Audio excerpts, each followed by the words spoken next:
Hey everybody, Mr. Boatman here. This is another level 3 stats video for 3.13 probability concepts.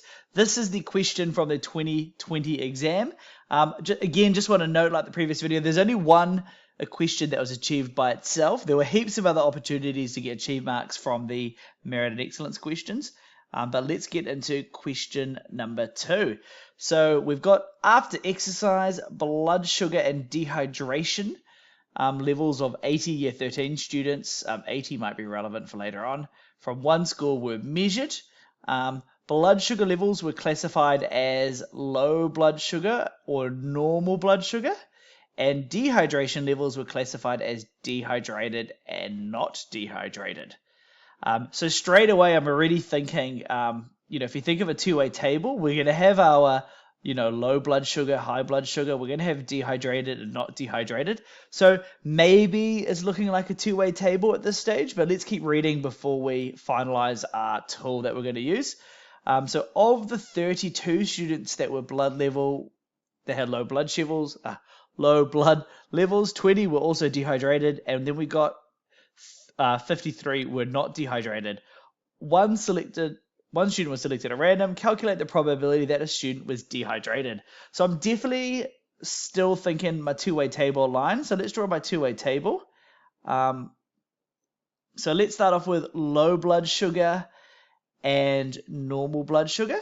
And then we're going to do dehydrated and not dehydrated.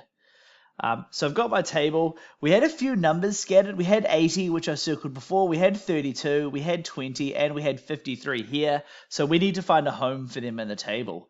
So starting off with 80, that's the grand total because there were 80 year 13 students in total. So I'll cross that out. I've considered that.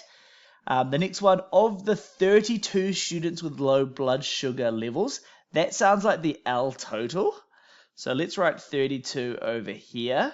Cross that out. Now that I've got 32, I can actually figure out the normal blood sugar level group, which is going to be 80 minus the 32, so that's going to get me to 48. Moving on to the 20, 20 of these people were dehydrated, so that's going to be over here, so that's 20, cross that out. So that means that one there is going to be 12. So we're slowly filling up our table, so this shores me up on what I picked.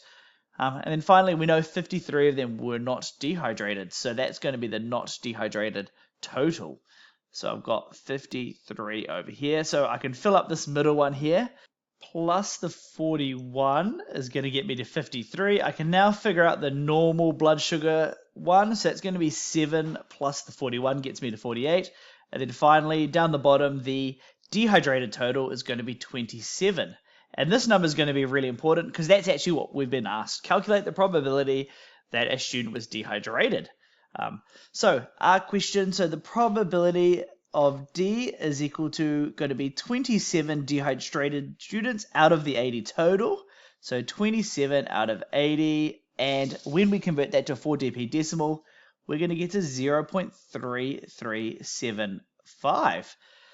So that wraps up this achieved question. The next couple exams have a lot more achieved questions by themselves, so keep an eye out for those videos. They might be really handy for your revision.